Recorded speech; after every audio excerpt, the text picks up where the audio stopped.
I met this gentleman named Aaron Baker. He walked across the desert. Okay, he's an incomplete quad. He taught himself how to walk.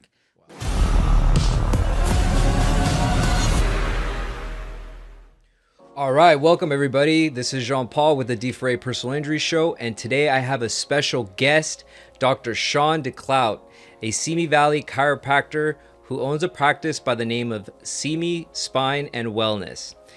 Dr. DeCloedt, how long have you been practicing chiropractic care? I've been a chiropractor for about 15 years now, and practiced anywhere from Dallas, Texas to Simi Valley. Wonderful, great. Would you like to introduce yourself to the audience? Yeah, my name is Dr. Shawn DeCloedt, chiropractor in Simi. All right, perfect. And tell me a little bit about your practice. What services do you guys offer there? Well, we're kind of a family chiropractic office. We see everything from babies all the way to our seniors. And then, my heart is behind athletes. So I really have a large patient base of elite athletes through Simi Valley. Wow, that's great. I've heard the stories. I mean, the LA County is such a huge, geographically, but it's also so small. Everybody kind of knows each other. And so you've treated a lot of friends of mine as well because they know you apparently, and they've said good things about you. So you must be a great chiropractor. Oh, thank you. Yeah. So I'm just going to go directly into the questions. I wanted to ask you a little bit about your son, Trevor. He was born with some type of disability called Cerebral Palsy. How did that, were you able to help him as a chiropractor? Can you talk a little bit about that? Yeah, Trevor was born with cerebral palsy. He had an in utero stroke. His umbilical cord was wrapped around his head and caused a slight brain bleed in his left fourth ventricle, which is kind of back here on his head. At the time we didn't really know what was going on. It wasn't until we got a little older and we noticed that he didn't quite move the same. His hand didn't move the same. I was just fresh in chiropractic school. My first trimester, second trimester, somewhere in there. And he was diagnosed with cerebral palsy, and they told us he would never walk or talk. And one day at Cleveland Chiropractic College here in LA, when it was open here, we had a gentleman come in and speak, and he talked about this Dr. Drew Hall, and about how amazing how people roll in wheelchairs and walk out, and how he helps people with cerebral palsy. Well, as soon as I heard that, I went, well, let's go find out what this guy's about. Yeah. And there was a group of students, my friends. We would go and hang out at different chiropractic offices and just watch. We didn't know what we were looking at that point. And so we went, and we went to Drew's office a couple times and just saw like the craziest stuff. I mean, literally people rolling in wheelchairs and walking out of his office. And all he did is upper cervical chiropractic, hole-in-one. His technique was specifically Blair technique. And so I went home and I talked to Trevor's mom. Sorry, Micah. I talked to Trevor's mom, and I said, hey, let's go give this a try. I mean, what can it hurt? So I went in and I got adjusted, and it's super light. So I was like, I don't know if anything happened. So I went out to her. I said, well, it didn't hurt, so let's try it. Wow. So he adjusted Trevor, and that day we were going on a family vacation. We left, and we were driving up to Big Bear, and Trevor used to hold his bottle like this. So his left hand was a fist, and he'd hold it like this, and that's how he would drink. And he was holding his bottle, and he was staring at it with his left hand. That was the first thing that we noticed something different. Oh, wow. And then he, later on that night, he kind of stood up, and he used to be able to stand up and hold on to things, but that night he started walking, started talking, and he hasn't shut up and slowed down ever since. So, but that was the start of it, And prior to that, we were going to what we would call traditional chiropractor, somebody that, on any given street you would see chiropractor, you'd go in. We were going to a gentleman by the name of Eric Hutchings, and he would adjust Trevor. And we noticed that the drooling would stop out the left side because Trevor would drool out the left side. And he, so when this thing with Dr. Hall, Drew Hall, came up, and I heard him, we went and met him, and I figured, well, if a regular chiropractor, shows you my understanding of chiropractic at that point, a regular upper cervical specialist should just be able to do miracles, and of course he did. And he adjusted Trevor, and literally the drooling stopped and everything. Wow. So That's quite an amazing story. I'm curious, what is as you said, Blair technique? Yeah. What is that? Can you So explain? it's an upper cervical technique where they only adjust C1, C2. Okay. They do a very extensive study of X-rays, like 3D X-rays, to see the misalignment of the atlas, the C1, Okay. and they adjust just that. And Wow. they believe hole in one, you put that one in, and you leave the body alone, and it heals. Really? And they get miracles. Sign me up. Yeah, yeah, exactly. So that's in a nutshell. In a I'm nutshell, kind of giving you the general general view. idea of it. Of yeah. course. So Wow, that's quite a story.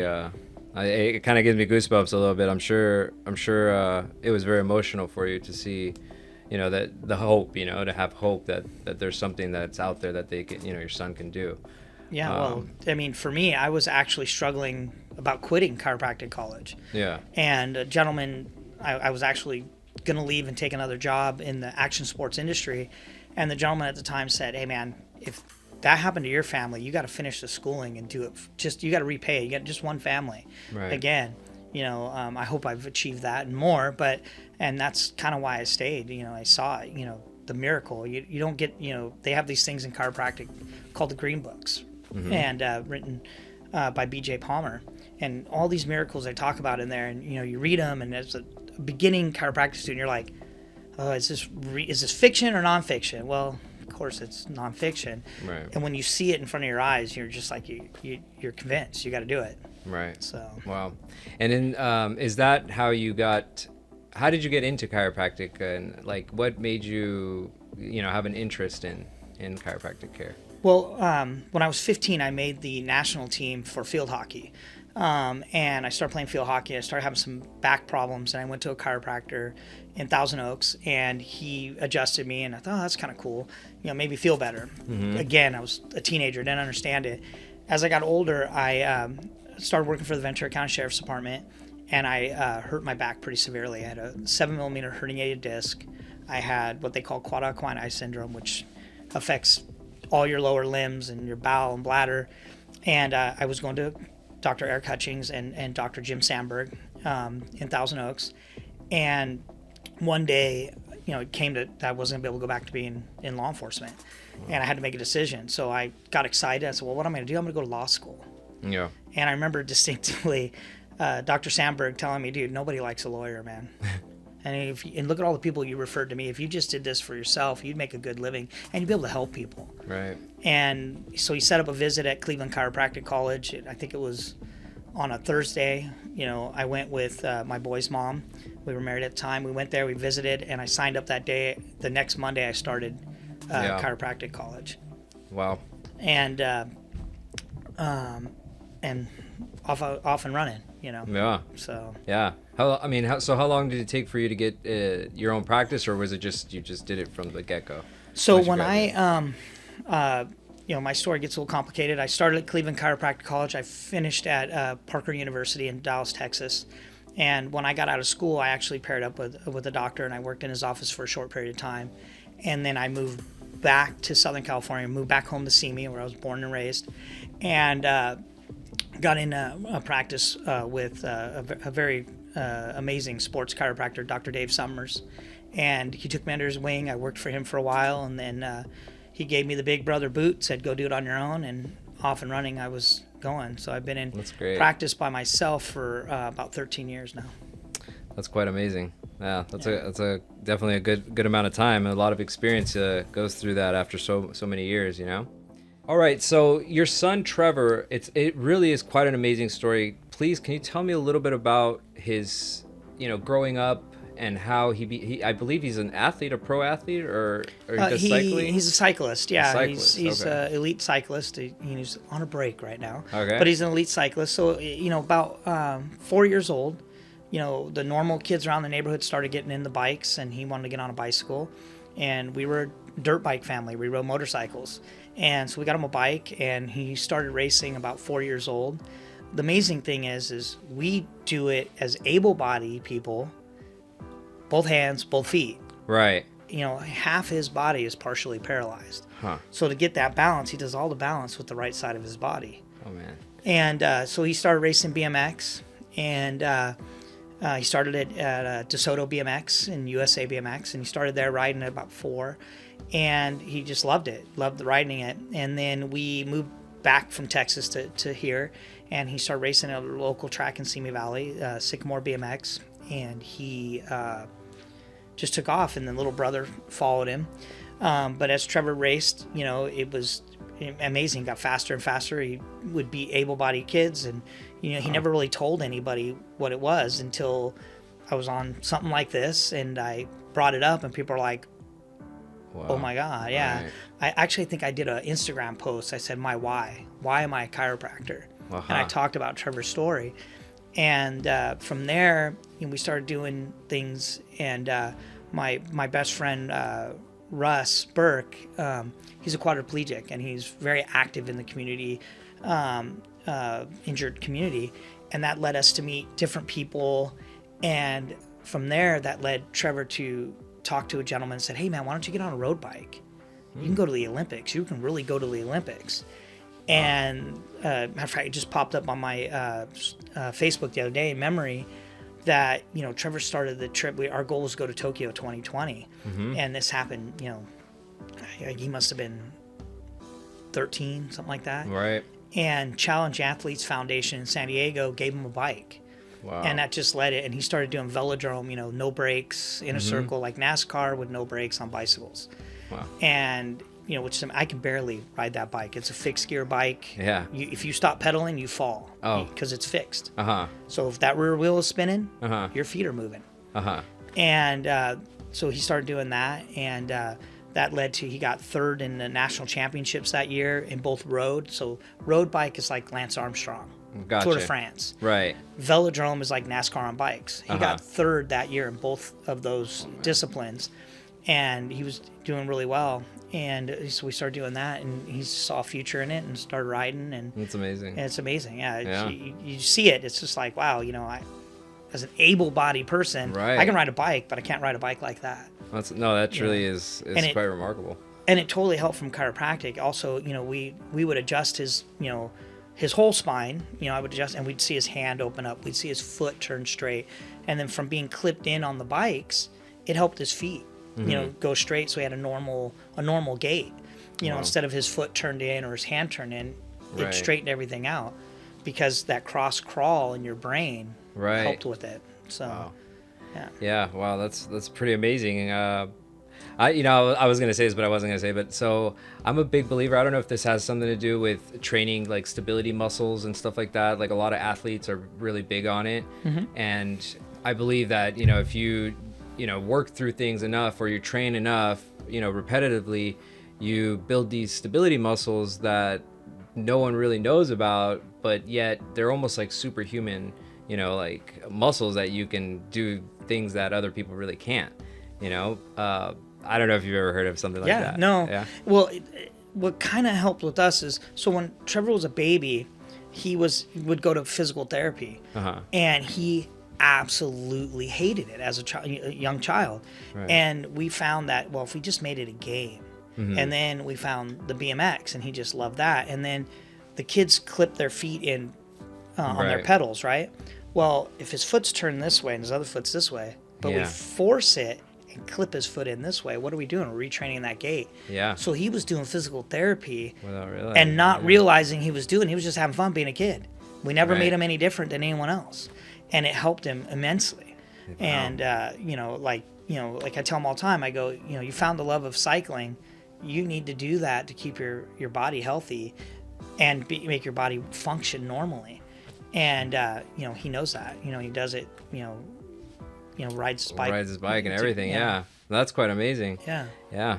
I mean, that's one thing. It's like, you even being outside in front of people, it's therapeutical, and that's part of, I think, why so many people don't, they don't realize. A lot of people just sit back, or they stay inside of their own, shell, and they don't want to come out. But if you put yourself out there, you become better at anything that you want, and your son is an example of it. I mean, he really took off. Yeah, and he's taken off. Yeah, and he inspires a lot of people. Absolutely. The one thing that helped us as a family, one of my good friends, his son, Cody Jones, who's a Paralympian. He went to the Brazil games. He's a javelin thrower. And you put Trevor and Cody and you have them, it's like a mirror. They're exactly the same, except for Cody throws a really sharp object at you and Trevor rides a bike. And but having Cody a few years older, and being able to watch his family, how they interact, that actually helped us quite a bit. Wow. And helped Trevor, see that, man, look at Cody's doing all these things. Cody's playing baseball. He used to play baseball. You remember Abbott, I think his name was, from the Angels, that didn't have an arm, so he had his glove here. Well, Abbott taught Cody how to throw, put the glove on and catch with that hand. He'd flick it off and he'd throw it. And he did that for Simi High School for years, and then went to the Olympics and throwing javelin. Matter of fact, he's trying to qualify for the next Olympics right now. It's amazing. So we work with him too. We help him. We adjust him. We keep his body on point, so he can do that. That's quite remarkable. And then I was looking at your social media. You also have another son by the name of is it Micah? Micah, yeah. Micah, and he does lacrosse. Yes. All right. So tell me a little bit about him. Yeah. Yeah. Well, it started out his brother, Trevor, went to Simi High School, and we had a requirement as a family, you do something that requires grades. So Trevor goes to lacrosse, and I looked at their mom and said, "What is lacrosse?" Yeah. And Micah became the ball boy, and Trevor was on the team.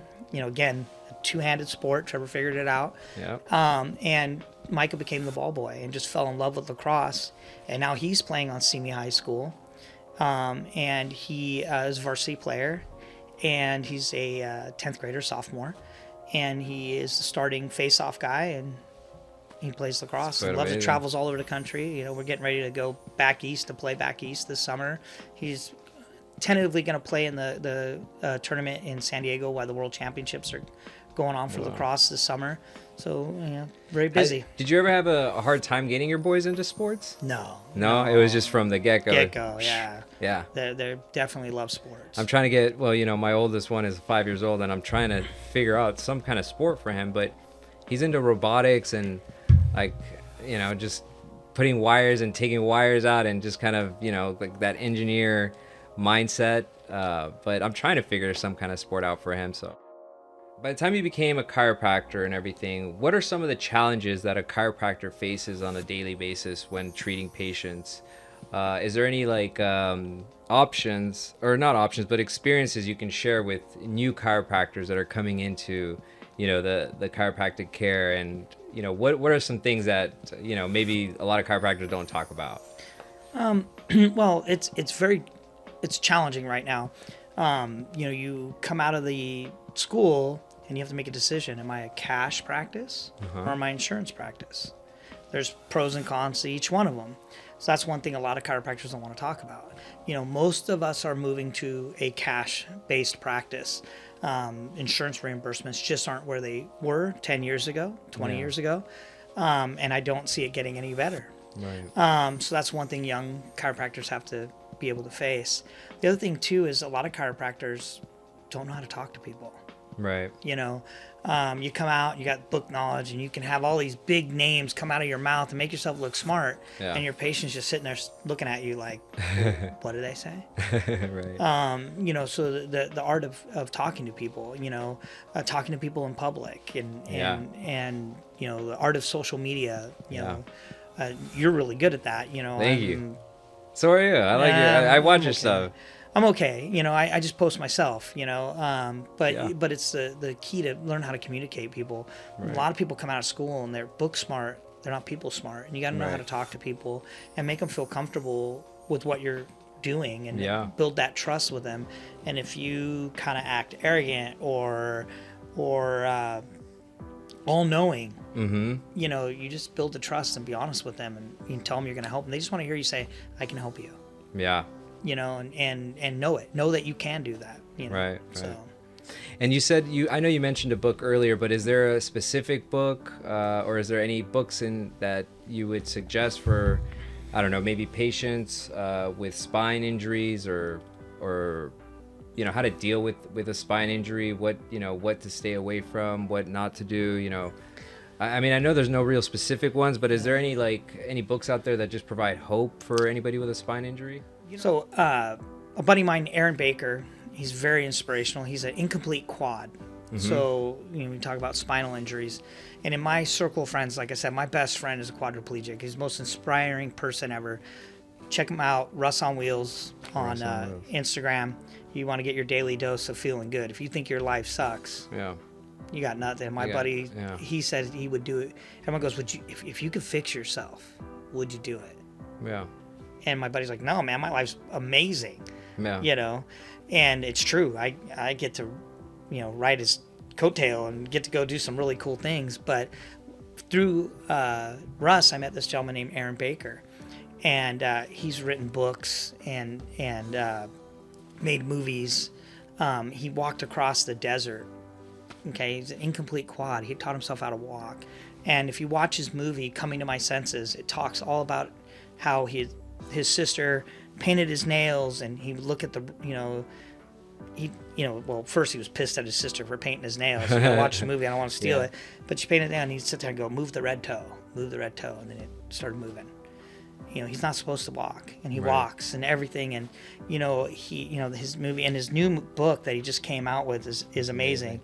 The Rebellious Recovery. He just wasn't going to let being paralyzed take over his life. So those are two great, like, you want to be inspired. You got Russ on Wheels on Instagram. I am Aaron Baker, Spinal Cord Injury Lifestyle. Those are their Instagrams. You can check them out. Absolutely. They're amazing. Every morning, Russ, if you wake up in the morning, you put that on, make that your first go-to before coffee. Yeah. And you do that. So. Yeah, we'll definitely make sure to put the links on there and everything and give them a shout out. So I have a question here for you. It says, tell us a little bit, I guess, let me rephrase this. So it says, tell us a little bit about PMF therapy. I guess there's a lot of celebrities who have tried this therapy. Go ahead and tell us. Well, that's kind of my secret sauce. Don't tell anyone. All right, it's a trade secret. No. Can we sign a non-disclosure? Non-disclosure, that's right. PEMF therapy is pulsed energy magnetic frequency. So basically, it's a machine that arcs inside this box, and unfortunately, I'm not going to do it justice to explain it, but it arcs inside the box, makes a magnetic pulse that goes through, and it comes out these rings that we have that we put on the body. That magnetic pulse goes in the body, excites the cells, the mitochondria of the cell. Remember when you're in science class, you drew the circle, you put the nucleus, and you drew the little mitochondria over here. Well, the mitochondria is the energy factory. When you excite the mitochondria, the cell divides. And as it divides, it causes healing. So basically, you're causing your body to heal from the inside out. So PEMF is super popular in baseball. Pitchers hurt their arms, Right. One of my all my kids that come in my office are my favorite, but one of my favorites is Trevor Hansen. He's actually I believe he's going to the University of Irvine. He's a senior this year at Royal High School. One of the best pitchers in our area. Yeah. And we use that on his arm, and helps him throw heat. That's amazing. Yeah, and it's just like I said, it excites it. And the other thing it does, if you have a broken bone, it helps speed the healing of that. We've had, as you know, and maybe your listeners don't know, is I work a lot in the supercross world, in the extreme sports world. I'm part of a team called Team Skivvy. They have a supercross team, and I help the riders. And one of the riders broke his arm, and they told him, "Oh, you're done for a year. That thing's not going to heal. Doesn't need surgery." I mean, it looked like a jigsaw puzzle. And it was the Wednesday before Thanksgiving. He was in my office that following Monday, and we started treating him every day with it. Within 3 months, he was back racing again. Wow. So we cut from 12-month recovery to 3 months. Wow. And he raced, 3 months later. That's and it's all documented too. You can go on. That's amazing. Yeah. And see it on my Instagram. It's amazing. And do you use this machine as well for the treatment of like car accidents and stuff? Yeah. So for instance, if you have a whiplash or a herniated disc, it helps heal the tissue around the body and speeds healing. It's not the most comfortable machine while you're on it. So I always tell my patients, they're on it and they go, "Man, this thing's uncomfortable." And I'm like, "You're going to ask for this when you're done." And they look at you like, No way. No way, Yeah. dude, you're a quack. And I'm like, yeah, well, I stayed at Holiday Inn. You're totally okay. Yeah. But they say, and it's kind of uncomfortable because it's hitting the damaged tissue. Yeah. So you can move it around the body. If you have no damaged tissue, you just feel a little tap on your body. When it finds that damaged tissue, you definitely know it. Wow. And it's causing that damaged tissue to heal and speed the healing. And, so like for a car accident person that was holding on to the steering wheel and their shoulders are just in dire pain, or the seatbelt over the top of it, we put it over that. And within a few visits, within one visit, they notice a difference. Within 3 or 4 visits, the pain is gone. That's great. That's quite amazing. Yeah. And tell me what days are you open at your practice, and what time you normally see patients and stuff like that, like. Yeah. So yeah, we're open Monday, Tuesday, Wednesday, and Fridays, generally from 8 to noon and 3 to 6. Perfect. Every day. Well, I love that you're open after 5, because a lot of patients or a lot of clients, I'm sure, have a difficult time, getting to their chiropractic treatment. So that always helps. Yeah, that's usually our busiest time is right after work. Yeah. And early in the morning before work. That's why we open at 8 to 9, or we're open at 8 a.m. Those are our 2 busiest times. Gotcha. And do you do any treatments on like an appointment only basis? Like for like a emergency type of scenario, like on a Saturday? Yeah, for my elite athletes, I'm very available. Okay. I am actually on social media a lot, as you know, so a lot of times patients will reach out, hey, I'm in an emergent situation. So yeah, we try to accommodate as best we can, but obviously I'm busy with my kids' sports. So. Absolutely. So it's hard, but I try my best. Absolutely, absolutely. All right, well, do you want to tell the audience how to reach you, what your email is, what is the best way to contact you? Yeah, the office phone number is 805-581-2310, and our email is info@simispineandwellness.com. And our website, of course, is simispineandwellness.com. Great. Well, thank you so much for, coming to the show today. I really appreciate you being here. I wish we would have had Nicole so you could meet her. But you know the story already, so I'm not going to tell everybody about it. Anyhow, I hope you guys enjoyed this show. Make sure you guys check out Simi Spine and Wellness. Dr. Shawn DeCloedt, it's been an honor having you. Seriously, from the moment I met you, you just seem like such an interesting person, and I knew you had a lot in you as far as like stories and very motivational things that your kids have done. That's great. Make sure you guys follow him on social media, and stay tuned for the next one. Peace.